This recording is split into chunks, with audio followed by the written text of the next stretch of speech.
8ஆம் வகுப்பு மாணவிக்கு பாலியல் தொல்லை, ஆசிரியர் போக்சோவில் கைது. 8ஆம் வகுப்பு மாணவிக்கு பாலியல் தொல்லை கொடுத்த ஆசிரியர் போக்சோவில் கைது செய்யப்பட்டார். நெல்லை மாவட்டம் களக்காடு அருகே உள்ள மாவடிப்புதூரை சேர்ந்தவர் மோகன், வயது 54. இவர் களக்காடு அரசு மேல்நிலைப் பள்ளியில் உடற்கல்வி ஆசிரியராக பணிபுரிந்து வருகிறார். இவர் நேற்று முன்தினம் அதே பள்ளியில் 8ஆம் வகுப்பு படித்து வரும் மாணவியை உடற்கல்வி அறைக்கு தனியாக வருமாறு அழைத்ததாக கூறப்படுகிறது.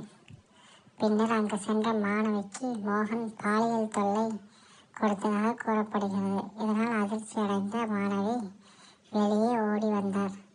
பின்னர் வீட்டுக்கு சென்ற மாணவிக்கு தனக்கு நேர்ந்த கொடூரம் குறித்து தனது தாயாரிடம் தெரிவித்தார்.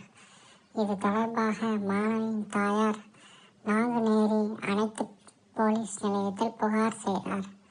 அதன் பேரில் போலீசார் போக்சோ சட்டத்தில் வழக்கு பதிவு செய்து ஆசிரியர் மோகனை கைது செய்தனர். இந்த சம்பவம் அப்பகுதியில் பரபரப்பை ஏற்படுத்தியுள்ளது.